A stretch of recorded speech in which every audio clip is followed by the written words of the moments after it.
Hello 12th class. ये आपका last chapter गद्य भाग में सर्व विभाजन और जाति प्रथा। इसके लेखक है बाबा साहेब भीमराव अंबेडकर। लेखक परिचय। जन्म 14 अप्रैल सन 1891 महू मध्य प्रदेश में। प्रमुख रचनाएं the castes in India, their mechanism, genesis and development 1917। प्रथम प्रकाशित कृति the untouchables, who are they 1948। Who are the Shudras 1946। Buddha and his Dharma 1957। Thoughts on linguistic states, the problems of the rupee, the evolutions of provincial finance in British India, PhD thesis. The rise and fall of the Hindus women, annihilations of caste, labour and parliamentary democracy, Buddhism and communism. मुख्य नायक बहिष्कृत भारत जनता। पत्रिका संपादन हिंदी में उनका संपूर्ण वाक्मय भारत सरकार के कल्याण मंत्रालय से बाबा साहब अम्बेडकर संपूर्ण वाक्मय नाम से 21 खंडों में प्रकाशित हो चुका है। इनका निधन दिसंबर सन 1956 में दिल्ली में हुआ। क्योंकि इन्होंने इतनी सारी बुक्स लिखी, तो ये एक शूद्र जाति के लिए, शूद्र जाति समझते हैं आप लोग, नीची जाति के, तो उनके साथ बहुत सारा भेदभाव हुआ है। जैसा कि आपने कभी पढ़ा होगा, सुना होगा, बाबा साहब अम्बेडकर मतलब नीची जाति के थे, एकदम चमार जिसको बोल सकते। तो उन्होंने बहुत भेदभाव छा, जैसे वो पढ़ना चाहते थे तो उनको स्कूल में बैठने नहीं दिया जाता था, ये ब्राह्मणों के स्कूल है ऐसा कुछ करके, या क्षत्रिय लोगों के स्कूल है।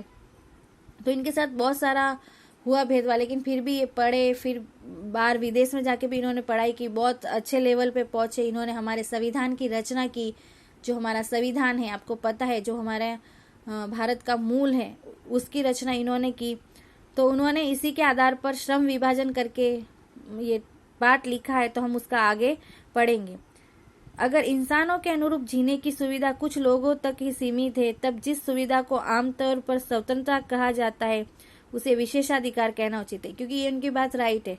यदि आप बोलते हो कि इंसान अपने अनुरूप जिए, तो फिर ये किसी एक पर्टिकुलर इंसान के लिए, फिर सब इंसानों के लिए वो फ्रीडम नहीं है। क्योंकि आप मेरे अनुसार जियोगे तो ये बस सिर्फ इतनी फ्रीडम है। आप पूरे सब लोग एक जैसा जिए तो उसको स्वतंत्रता बोलते हैं। मानव मुक्ति के पुरोधा बाबा साहेब भीमराव अंबेडकर अपने समय के सबसे सुपठित जनों में से एक थे। प्राथमिक शिक्षा के बाद बड़ौदा नरेश के प्रोत्साहन पर उच्चतर शिक्षा के लिए ये न्यूयॉर्क, अमेरिका, फिर वहां से लंदन गए। उन्होंने संस्कृत का धार्मिक, पौराणिक और पूरा वैदिक वाक्मय अनुवाद के जरिए पढ़ा और ऐतिहासिक, सामाजिक क्षेत्रों में अनेक मौलिक स्थापनाएं प्रस्तुत की। सब मिलाकर वे इतिहास मीमांसक, विधिवेता, अर्थशास्त्री, समाजशास्त्री, शिक्षाविद तथा धर्म दर्शन के व्याख्याता बनकर उभरे। स्वदेश में कुछ समय उन्होंने वकालत भी की। समाज की राजनीति में बेहद सक्रिय भूमिका निभाते हुए उन्होंने अछूतों, स्त्रियों और मजदूरों को मानवीय अधिकार व सम्मान दिलाने के लिए अथक संघर्ष किया, मतलब बहुत ज्यादा संघर्ष किया। भारतीय संविधान के निर्माताओं में से एक डॉक्टर भीमराव अंबेडकर आधुनिक भारतीय चिंतन में अत्यंत महत्वपूर्ण स्थान के अधिकारी हैं। उन्होंने जीवन भर दलितों की मुक्ति एवं सामाजिक समता के लिए संघर्ष किया।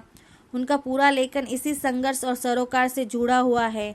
स्वयं दलित जाति में जन्मे डॉक्टर अंबेडकर को बचपन से ही जाति आधारित उत्पीड़न, शोषण एवं अपमान से गुजरना पड़ा था।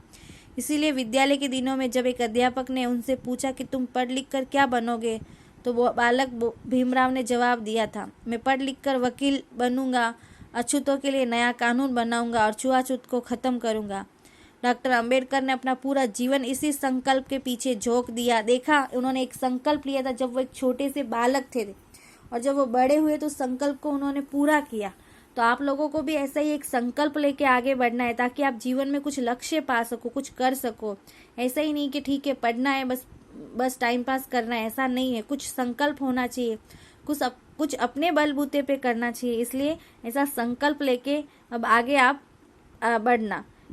इसके लिए उन्होंने जमकर पढ़ाई की। व्यापक अध्ययन एवं चिंतन मनन के बल पर उन्होंने हिंदुस्तान के स्वाधीनता संग्राम में एक नई अंतर्वस्तु भरने का काम किया। वह ये था कि दास्ता का सबसे व्यापक व गहन रूप सामाजिक दास्ता, मतलब समाज में पिछड़ा हुआ, और उसके उन्मूलन के बिना कोई भी स्वतंत्रता कुछ लोगों का विशेष अधिकारी रहेगी, इसलिए अधूरी होगी। उनके चिंतन व रचनात्मकता के मुख्यतः 3 प्रेरक व्यक्ति रहे, बुद्ध, कबीर और ज्योतिबा फुले।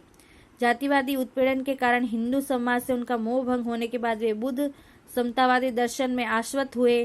14 अक्टूबर सन 1956 को 5 लाख अनुयायियों के साथ बौद्ध मतोन्यायी बन गए। मतलब वो हिंदू धर्म से किस में चले गए? बौद्ध धर्म में। भारत के संविधान निर्माण में उनकी महती भूमिका और एकनिष्ठ समर्पण के कारण ही हम आज उन्हें भारतीय संविधान का निर्माता कहकर श्रद्धांजलि अर्पित करते हैं। उनकी चमूसी बहुमुखी विद्वता एकांत ज्ञान साधना की जगह मानव मुक्ति व जन कल्याण के लिए थी। ये बातें वे अपने चिंतन और क्रिया के क्षणों से बराबर साबित करते रहे। अपने इस प्रयोजन में वे अधिकतर सफल भी हुए। चलिए अब हम टॉपिक पे जाते हैं, श्रम विभाजन और जाति प्रथा। मतलब पहले आपको क्या होता था कि पहले का समाज वर्णों में बटा हुआ था। आपको पता होगा शायद कि कितने वर्ण है हमारे हिंदू समाज में? 4। सबसे पहले ब्राह्मण, क्षत्रिय, वैश्य और शूद्र। ब्राह्मण का काम होता था वर्ण के हिसाब से कि उनको मतलब कर्म कांड करना है, पूजा पाठ वो सब करना है। फिर क्षत्रिय का काम होता था लड़ाई झगड़ा करना, युद्ध करना, देश की रक्षा करना, ठीक है। फिर आते थे वैश्य, जिसके अंदर ये लोग बढ़िया लोग और ये सब लोग आते थे, तो उनका काम होता था धन कमाना, व्यापार करना, ठीक है। और चौथी सबसे नीचे आते थे शूद्र, उनका काम होता था इन तीनों लोगों की सेवा करना, मतलब फिर साफ सफाई रखना, मैला उठाना, मतलब कचरा वचरा ढोना, ऐसा उनका काम था। तो इस तरीके से हमारे समाज में वर्ण के आधार पर श्रम विभाजन था कि उनको श्रम मतलब काम बांटा गया था। आप यदि ब्राह्मण वर्ण में जन्म लेते तो आपको यही काम करना है, आप क्षत्रिय हो तो आपको यही काम करना है, शूद्र हो तो आपको यही काम करना है। तो इस आधार पे वर्ण व्यवस्था के आधार पर श्रम विभाजन था, तो ये सही नहीं था। फिर उनकी उत्पत्ति के बारे में भी यह कहा गया कि ब्राह्मण तो मुख से हुए, क्षत्रिय अपने कंधों से हुए, वैश्य पेट से हुए, इसलिए उनको कमाना पड़ता है, और शूद्र जो होते वो पैर, मतलब जो अपने पैर है नीचे वाले, उनसे वो पैदा हुए, इसलिए उनको सबकी सेवा करनी, मतलब ऐसा माना जाता है। तो उसके आधार पर जातियों का भी वो वर्णन हुआ था। तो ये सब उस पार्ट में हम देखेंगे। ये विडंबना की बात है कि इस युग में भी जातिवाद के पोषकों की कमी नहीं है। इसके पोषक कई आधारों पर इसका समर्थन करते हैं। समर्थन का एक आधार ये कहा जाता है कि आधुनिक सभ्य समाज कार्य कुशलता के लिए श्रम विभाजन को आवश्यक मानता है। मतलब आज का तो क्या है कि यदि आपने अच्छी पढ़ाई की, आप शूद्र जाति के हो, लेकिन आपने बहुत अच्छी पढ़ाई की है, तो फिर आप ओहदे में, मतलब पद में बहुत ऊंचे होंगे।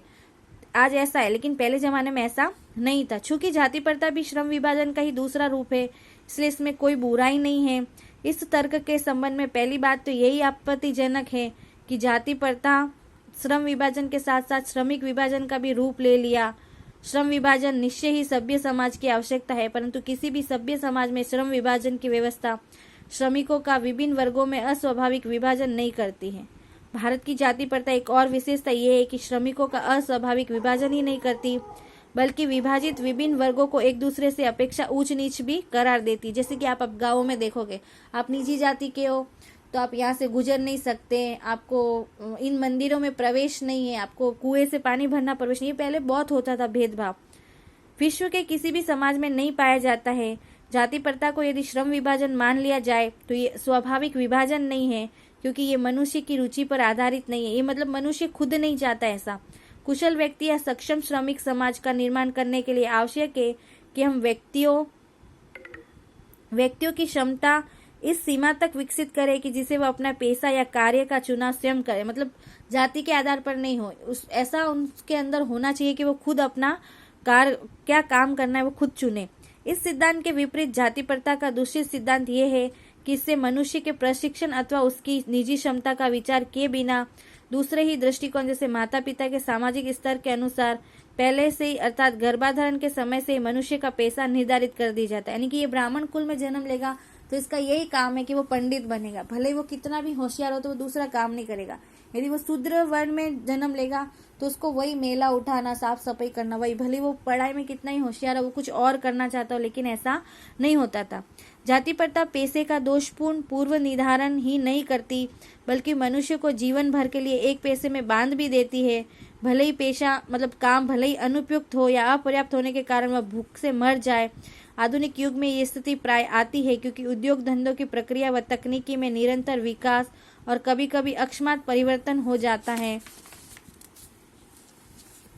जिसके कारण मनुष्य को अपना पेशा बदलने की आवश्यकता पड़ सकती है, और यदि प्रतिकूल परिस्थितियों में भी मनुष्य को अपना ये पेशा बदलने की स्वतंत्रता न हो तो इसके लिए भूखे मरने के अलावा और क्या चाह रहा है। मतलब पहले ऐसा नहीं था पेशा, लेकिन अभी भी ऐसा होता है।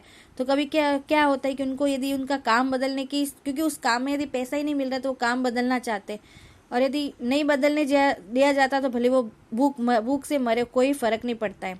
हिंदू धर्म की जाति प्रथा किसी भी व्यक्ति को ऐसा पेशा चुनने की अनुमति नहीं देती है जो उसका पैतृक मतलब उसके परिवार या खानदान का पेशा न हो, भले ही वह उसमें पारंगत हो। इस प्रकार पेशा परिवर्तन की अनुमति न देकर जाति प्रथा भारत में बेरोजगारी का एक प्रमुख व प्रत्यक्ष कारण बनी हुई। मतलब पहले से ऐसा चला हुआ कि ये खानदानी धंधा है तो उसको यही करना है, दूसरा वो नहीं कर सकता, ऐसी हिंदू धर्म में मान्यता, इसलिए बेरोजगारी बहुत ज्यादा बढ़ गई है। इस प्रकार हम देखते हैं कि श्रम विभाजन की दृष्टि से भी जाति प्रथा गंभीर दोषों से युक्त है। जाति प्रथा का श्रम विभाजन मनुष्य की स्वेच्छा पर निर्भर नहीं रहता है। मनुष्य की व्यक्तिगत भावना तथा व्यक्तिगत रुचि का इसमें कोई स्थान अथवा महत्व नहीं रहता। पूर्व लेख इसका आधार है। इस आधार पर हमें ये स्वीकार करना पड़ेगा कि आज के उद्योगों में गरीबी और उत्पीड़न इतनी बड़ी समस्या नहीं है कि जितनी ये कि बहुत से लोग निर्धारित कार्यों को अरुचि के साथ केवल विवशतावश करते हैं। ऐसी स्थिति स्वभावतः मनुष्य को दुर्भावना से ग्रस्त रहकर टालू काम करने और कम काम करने के लिए प्रेरित करती है। ऐसी स्थिति में जहाँ काम करने वालों का न दिल लगता और न दिमाग, कोई कुशलता कैसे प्राप्त की जा सकती है। अतः यह निर्विवाद रूप से सिद्ध हो जाता है कि आर्थिक पहलू से भी जाति प्रथा हानिकारक प्रथा है, क्योंकि ये मनुष्य की स्वाभाविक प्रेरणा, रुचि व आत्मशक्ति को दबाकर उन्हें अस्वाभाविक नियमों में जकड़कर निष्क्रिय बना देती है। अभी मेरी कल्पना का आदर्श समाज, ये भी भीमराव अंबेडकर का ही है। मतलब उन्होंने कैसी कल्पना की थी कि उनका समाज कैसा हो। जाति प्रथा के खेदजनक परिणामों की नीरस गाथा को सुनते सुनाते आप में से कुछ लोग निश्चय ही उब गए होंगे। यह स्वाभाविक नहीं है। अब मैं समस्या के रचनात्मक पहलू को लेता हूँ। मेरे द्वारा जाति प्रथा की आलोचना सुनकर आप लोग मुझसे ये प्रश्न पूछना चाहोगे कि यदि मैं जातियों के विरुद्ध हूँ तो फिर मेरी दृष्टि में आदर्श समाज क्या है। ठीक है, यदि ऐसा पूछोगे तो मेरा उत्तर होगा कि मेरा आदर्श समाज स्वतंत्रता, क्षमता, भ्रातृता मतलब भाईचारे पर आधारित होगा। क्या ये ठीक नहीं है? भ्रातृता अर्थात भाईचारे में किसी को क्या आपत्ति हो सकती है? किसी भी आदर्श समाज में इतनी गतिशीलता होनी चाहिए किसी से कोई भी वांछित परिवर्तन समाज के एक छोर से दूसरे तक मतलब एक स्थान से दूसरे स्थान तक जा आ सके। ऐसे समाज के बहुविध हितों में सबका भाग होना चाहिए। मतलब जो भी हित हो उसमें सब पार्टिसिपेट हो, सबको उनकी रक्षा के प्रति सजग रहना चाहिए। सामाजिक जीवन में अबाध संपर्क के अनेक साधन व अवसर उपलब्ध रहने चाहिए। तात्पर्य ये कि दूध पानी के मिश्रण की तरह भाईचारे का ये वास्तविक रूप है, और इसी का दूसरा नाम लोकतंत्र है, क्योंकि लोकतंत्र केवल शासन की एक पद्धति ही नहीं है। लोकतंत्र मूलतः सामूहिक जीवनचर्या की एक रीति तथा समाज के सम्मिलित अनुभवों के आदान प्रदान का नाम है। इनमें यह आवश्यक है कि अपने साथियों के प्रति श्रद्धा व सम्मान का भाव हो। इसी प्रकार स्वतंत्रता पर भी कोई क्या आपत्ति हो सकती है। गमनागमन की स्वाधीनता, जीवन तथा शारीरिक सुरक्षा की स्वाधीनता के अर्थों में शायद ही कोई स्वतंत्रता का विरोध करे। इसी प्रकार संपत्ति के अधिकार, जीविकोपार्जन के लिए आवश्यक औजार व सामग्री रखने के लिए अधिकार, जिससे शरीर को स्वस्थ रखा जा सके के अर्थ में स्वतंत्रता पर कोई आपत्ति नहीं हो सकती। तो फिर मनुष्य की शक्ति के सक्षम एवं प्रभावशाली प्रयोग की भी स्वतंत्रता क्यों न प्रदान की जाए। जाति प्रथा के पोषक जीवन, शारीरिक सुरक्षा तथा संपत्ति के अधिकार की स्वतंत्रता तो स्वीकार कर लेंगे, परंतु मनुष्य के सक्षम एवं प्रभावशाली प्रयोग की स्वतंत्रता देने के लिए जल्दी तैयार नहीं होंगे, क्योंकि इस प्रकार की स्वतंत्रता का अर्थ होगा अपना व्यवसाय चुनने की स्वतंत्रता किसी को नहीं है। तो इसका अर्थ उसे दासता में जकड़ कर रखना होगा, क्योंकि दासता केवल कानूनी पराधीनता को ही नहीं कहा जा सकता। दासता में वह स्थिति भी सम्मिलित है जिससे कुछ व्यक्तियों को दूसरे लोगों के द्वारा निर्धारित व्यवहार या कर्तव्यों का पालन करने के लिए विवश होना पड़ता है। मतलब फिक्स है कि आपको यही काम करना है, तो यही मतलब हम दूसरे लोगों के द्वारा ही कठपुतली बने हुए। ये स्थिति कानूनी पराधीनता न होने पर भी पाई जा सकती है। उदाहरणतः जाति प्रथा की तरह ऐसा वर्ग होना संभव है जहाँ कुछ लोगों की अपनी इच्छा के विरुद्ध अपना पेशा अपनाना पड़ते। अब आइए क्षमता पर विचार करें। क्या समता पर किसी की आपत्ति हो सकती है? फ्रांसीसी क्रांति के नारे में क्षमता शब्द ही विवाद का विषय रहा है। क्षमता के आलोचक ये कह सकते हैं कि सभी मनुष्य बराबर नहीं होते और उनका ये तर्क वजन भी रखता है, लेकिन तथ्य होते भी ये विशेष महत्व नहीं रखता, क्योंकि शाब्दिक अर्थ में समता असंभव होते भी नियामक सिद्धांत है। मनुष्य की समता 3 बातों पर निर्भर करती है: शारीरिक वंश परंपरा, सामाजिक उत्तराधिकारी अर्थात सामाजिक परंपरा के रूप में माता पिता की कल्याण कामना, शिक्षा तथा वैज्ञानिक ज्ञानार्जन आदि सभी उपलब्धियां जिनके कारण सभ्य समाज जंगली लोगों की अपेक्षा विशिष्टता प्राप्त करता है, और अंत में मनुष्य के अपने प्रयत्न। इन तीनों दृष्टियों से निसंदेह मनुष्य समान नहीं होते, तो क्या इन विशेषताओं के कारण समाज को भी उनके साथ अपमान व्यवहार करना चाहिए? समता विरोध करने वालों के पास इसका क्या जवाब है? व्यक्ति विशेष के दृष्टिकोण से असमान प्रयत्न के कारण असमान व्यवहार को अनुचित नहीं कहा जा सकता। मतलब यदि आप असमान प्रयत्न करोगे तो आपको व्यवहार भी असमान मिलेगा। साथ ही प्रत्येक व्यक्ति को अपनी क्षमता का विकास करने का पूरा प्रोत्साहन देना स्वतंत्रता उचित है। यदि आपके अंदर कैपेसिटी है, आप हो मतलब तो आप कुछ भी कर सकते हो, परंतु यदि मनुष्य प्रथम 2 बातों में असमान है तो क्या इस आधार पर इनके साथ भिन्न व्यवहार उचित है? लेकिन व्यवहार तो हम भिन्न नहीं कर सकते ना। उत्तम व्यवहार के हक की प्रतियोगिता में वे लोग निश्चय ही बाजी मार ले जाएंगे जिन्हें उत्तम कुल, शिक्षा, पारिवारिक ख्याति, प्रत्यक्ष संपदा तथा व्यावसायिक प्रतिष्ठा का लाभ प्राप्त हो। ऐसा तो आज भी होता है कि जिनके पास पैसा है, अच्छी शिक्षा है, उनको समाज में अच्छा स्थान मिलता है। इस प्रकार पूर्ण सुविधा संपन्नों को ही हम उत्तम व्यवहार का हकदार माना जाना वास्तव में निष्पक्ष निर्णय नहीं कहा सकता, क्योंकि ये सुविधा संपन्नों के पक्ष में निर्णय देना होगा। अतः न्याय का तकाजा यह है कि जहां हम तीसरे प्रयासों की असमानता जो मनुष्य के अपने वश की बात है के आधार पर मनुष्य के साथ असमान व्यवहार को उचित ठहराते, वह प्रथम 2 आधारों जो मनुष्य के अपने वश की बातें नहीं है पर उनके साथ असमान व्यवहार नितांत अनुचित है, और हमें ऐसे व्यक्तियों के साथ यथासंभव समान व्यवहार करना चाहिए। दूसरे शब्दों में, समाज के यदि अपने सदस्यों से अधिकतम उपयोगिता प्राप्त करनी है तो ये संभव है जब समाज के सदस्यों को आरंभ से ही समान अवसर एवं समान व्यवहार उपलब्ध कराए जाए। समता का औचित्य यहीं पर समाप्त नहीं होता है, इसका और भी आधार उपलब्ध है। एक राजनीतिज्ञ पुरुष का बहुत बड़ी जनसंख्या से पाला पड़ता है। अपनी जनता से व्यवहार करते समय राजनीतिज्ञ के पास न तो इतना समय होता है, न प्रत्येक के विषय में इतनी जानकारी होती है जिससे वह सबकी अलग अलग आवश्यकताओं तथा क्षमताओं के आधार पर वांछित व्यवहार अलग अलग कर सके। वैसे भी आवश्यकता और क्षमताओं के आधार पर भिन्न व्यवहार कितना भी आवश्यक तथा औचित्यपूर्ण क्यों न हो, मानवता के दृष्टिकोण से समाज 2 वर्गों व श्रेणियों में नहीं बांटा जा सकता। ऐसी स्थिति में राजनीतिज्ञों को अपने व्यवहार में एक व्यवहार्य सिद्धांत की आवश्यकता रहती है, और ये व्यवहार्य सिद्धांत यही होता है कि सब मनुष्य के साथ समान व्यवहार किया जाए। राजनीतिज्ञ व्यवहार इसलिए नहीं करता कि सब लोग समान होते, बल्कि इसलिए कि वर्गीकरण और श्रेणीकरण संभव होता है, मतलब वर्ग होना चाहिए। इस प्रकार समता यदि काल्पनिक जगत की वस्तु है, फिर भी राजनीतिज्ञों को सभी परिस्थितियों की दृष्टि में रखते हुए उसके लिए यही मार्ग भी रहता है, क्योंकि यही व्यवहारिक भी है और यही उसके व्यवहार की एकमात्र कसौटी है।